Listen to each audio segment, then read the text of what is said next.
اللہ عز و جل کے محبوب منزہ عن العیوب سرور کائنات خاتم الانبیاء صلی اللہ علیہ وآلہ وسلم کا فرمان عظمت نشان ہے، جس نے دن اور رات میں میری طرف شوق و محبت کی وجہ سے تین مرتبہ درود پاک پڑھا۔ اللہ عز و جل پر حق ہے وہ اس کے اس دن اور رات کے گناہ بخش دے۔ اللہم صلی علی سیدنا محمد وعلی آل سیدنا محمد وبارک وسلم۔ ایک خونی شخص کی توبہ۔ کوٹ مٹھن ضلع راجن پور پنجاب کے محلہ عزیز بھٹی کے ایک مقیم اسلامی بھائی کی گناہوں بری زندگی کے احوال کچھ اس طرح ہیں۔ وہ لکھتے ہیں کہ میں ایک عیسیاں شعار نوجوان تھا، گناہوں کے جنگل میں بھٹکتا پھر رہا تھا۔ دل گناہوں کی کثرت کے سبب اس قدر سختی کا شکار تھا کہ میں اپنی قبر و آخرت سے یکسر غافل ہو چکا تھا۔ میری غفلت کا اندازہ اس سے بخوبی لگایا جا سکتا ہے کہ میں نماز جیسی اہم عبادت کی ادائیگی سے دور اور دنیا کی محبت میں مخمور تھا۔ بس دنیا کی راحتیں حاصل کرنے کی دھن سر پر سوار رہتی، برے دوستوں کی صحبت کے سبب بد اخلاق اور نہایت غسیلہ تھا۔ معمولی باتوں پر لڑائی جھگڑے مول لینا، ہر ایک کے ساتھ بدتمیزی سے پیش آنا، خلاف مزاج بات پر بہن بھائیوں کو مارنا پیٹنا میری عادت بد میں شامل تھا۔ چھوٹے بہن بھائیوں کو اس قدر مارتا تھا کہ ان کے جسم زخمی ہو جاتے، خون بہتا، شدت تکلیف سے چیختے چلاتے روتے فریاد کرتے، مگر میرے دل کی سختی کا یہ عالم تھا کہ ان کا بہتا لہو اور بہتے آنسو دیکھ کر بھی مجھے رحم نہ آتا اور میں اپنی روش پر قائم رہتا۔ جب کبھی موقع ملتا انہیں مار پیٹ کر ہی دم لیتا۔ میرا یہ خون خرابہ صرف گھر کی حد تک محدود نہ تھا، بلکہ باہر بھی اگر کوئی میرے مخالف بات کرتا تو اس پر بھی تشدد کرتا اور بارہا مخالف پر ایسا حملہ کرتا کہ اس کا جسم زخموں سے گھائل اور خون سے آلودہ ہو جاتا۔ لوگ بڑی مشکل سے مجھ پر قابو پاتے، کئی لوگوں کا سر پھاڑ چکا ہوتا۔ میری اسی خون ریزی کی عادت سے اہل علاقہ خوف زدہ رہتے، مجھ سے اپنا دامن بچاتے، جہاں تک کہ میں علاقے میں خونی کے نام سے مشہور ہو گیا۔ میرے بارے میں لوگ ایک دوسرے سے کہتے، بھائی اس سے بچنا، یہ تو بڑا ہی خطرناک ہے، خون خرابہ کرنا تو اس کا معمول ہے۔ الغرض میں علاقے میں نفرت بھری نظروں سے دیکھا جانے لگا، کوئی میرے پاس نہ آتا۔ مجھے دور سے دیکھ کر لوگ کہتے، وہ دیکھو خونی آ رہا۔ یوں میں خونی کے نام سے مشہور ہو گیا۔ افسوس میں اپنی عادات بد میں اس قدر راسخ ہو چکا تھا، نہ مجھے اپنی عزت کا خیال تھا، نہ خاندان کی شرافت کا کچھ پاس۔ بس جوانی کے نشے میں مست رہنا، لوگوں پہ ظلم و ستم کرنا، سمجھانے والوں کو خاطر میں نہ لانا، یہ میرا کام تھا۔ میری انکار ستانیوں کی وجہ سے گھر والے بہت پریشان تھے، اکثر مجھے سمجھاتے، غصہ نہ کرنے کا ذہن بناتے، لوگوں سے اچھا برتاؤ کرنے، بہن بھائیوں کے ساتھ پیار محبت سے پیش آنے، لڑائی جھگڑوں سے دور رہنے اور خلاف مزاج بات پر خون خرابہ کرنے کی بجائے صبر کرنے کا درس دیتے، مگر میں ان کی ایک نہ سنتا۔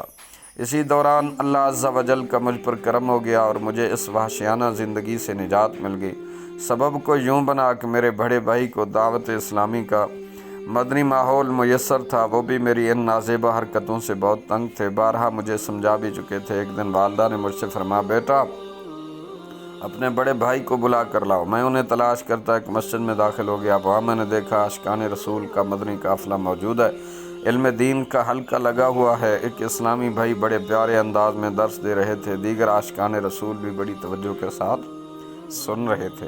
انہی اسلامی بھائیوں میں بڑے بھائی جان بھی درس سننے میں محو تھے۔ یہ دیکھ کر میں گھر لوٹا، والدہ سے عرض کی، بھائی جان مسجد میں موجود ہیں۔ اتفاق سے اگلے دن پھر والدہ نے حکم دیا کہ بڑے بھائی کو بلا کر لاؤ، چنانچہ میں انہیں تلاش کرتا ہوں ایک بار پھر مسجد کے دروازے پہ پہنچ گیا۔ اس بار بھائی جان نے مجھے دیکھ لیا، موقع غنیمت جانتے انہوں نے مدنی قافلے کے شرکاء اسلامی بھائیوں کو میرے بارے میں بتایا کہ یہ میرے چھوٹے بھائی ہیں جو بہت غسیلے اور جھگڑالو طبیعت کے ہیں۔ یہی وجہ ہے کہ آئے دن کسی نہ کسی کی شامت ضرور آتی ہے۔ میں نے اور گھر والوں نے اسے بارہا سمجھایا، مگر یہ ہماری ایک نہیں سنتا۔ آپ انہیں نیکی کی دعوت پیش کیجیے، کیا بعید آپ کا سمجھانا کارگر ثابت ہو اور یہ سدھر جائے، دعوت اسلامی کے مدنی ماحول سے وابستہ ہو کر اچھے اخلاق سے مالا مال ہو جائیں۔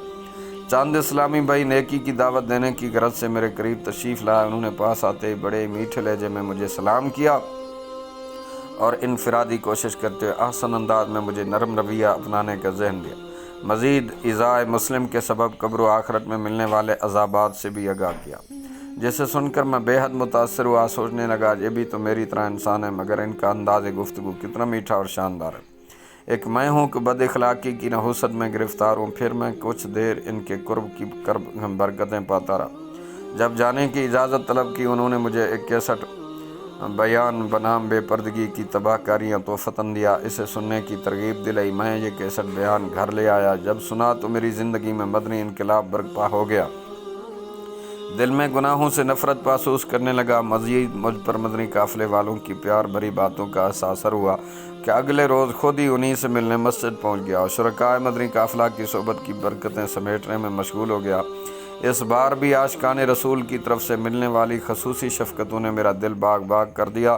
شرکائے مدنی قافلہ نے ایک رسالہ کربلا کا خونی منظر مجھے تحفے میں پیش کیا، جسے گھر میں لے آیا۔ جب پڑھنا شروع کیا تو اس میں خاندان رسول کی عظیم قربانیوں اور یزیدیوں کی جفاکاریوں کے بارے میں پڑھ کر میرا دل سخت دل نرم پڑ گیا۔ مجھے معلوم ہو گیا کہ ظلم و ستم کرنا، خون کی ندیاں بہانا، یہ تو دشمنان اسلام کا وتیرہ ہے، جبکہ مصیبتوں اور پریشانیوں میں صبر کرنا سچے مسلمانوں کا طریقہ ہے۔ کربلا کے ہوش ربا منظر نے میری غفلت کے پردے چاک کر دیے۔ مجھے اپنی بے باکیوں اور ظلم و زیادتیوں کا احساس ہونے لگا۔ چنانچہ میں نے اللہ عز و جل کی بارگاہ میں سچی توبہ کی اور اپنے کردار کو سنوارنے اور بد اخلاقی سے نجات پانے اور علم دین سے روشن و منور ہونے کے لیے مدنی ماحول سے وابستہ ہونے کا ارادہ کر لیا۔ عاشقان رسول کی صحبت میں بیٹھنے لگا اور اجتماعات میں جانے لگا۔ دعوت اسلامی کا سنتوں برا مدنی ماحول کیا میسر آیا کہ میری ظلمت عصیاں میں ڈوبی زندگی میں نیکیوں کا اجالا ہونے لگا۔ عادات بد کافور ہونے لگی، بد مزاجی کا تعفن دور ہونے لگا۔ خوش قسمتی سے اس دوران دعوت اسلامی کے تحت ہونے والے بین الاقوامی سنتوں برے اجتماعات کی دعوت کا سلسلہ شروع ہو گیا اور میں ان میں بھی شریک ہو گیا۔ برادران اسلام، وہ کہتے ہیں کہ اللہ رب ذوالجلال کا اتنا مجھ پر کرم ہوا، اتنا کرم ہوا کہ دعوت اسلامی کے مدنی ماحول کی برکت سے رب ذوالجلال نے میری گناہوں والی زندگی کی کایا پلٹ دی۔ میں نے سچے دل سے توبہ کی اور اپنے اعمال کی اصلاح کی کوشش کرنی شروع کی۔ اللہ رب ذوالجلال نے مجھے توبہ پر ثابت قدمی عطا فرمائی، استقامت عطا فرمائی، اور آج میں ایک اچھے اور سچے مسلمان کی صورت میں دنیا میں اپنی زندگی بسر کر رہا ہوں۔ معزز سامعین و ناظرین، دیکھا آپ نے کہ انسان جتنا بھی گناہ گار کیوں نہ ہو، سچے دل سے اللہ رب ذوالجلال کی بارگاہ میں اگر توبہ کرے تو مالک کائنات جل مجدہ الکریم پچھلی زندگی کے سارے گناہوں کو معاف کر بندے کو اپنی طرف آنے والے راستے سب اس کے لیے کھول دیتے ہیں، کیونکہ پاک پروردگار نے ارشاد فرما والذین آمنوا فینا والذین جاہدوا فینا لنہدینہم سبلنا، کہ جو بھی ہماری طرف آنے کی کوشش کرتا ہے ہم اس کے لیے راستے کھول دیتے ہیں۔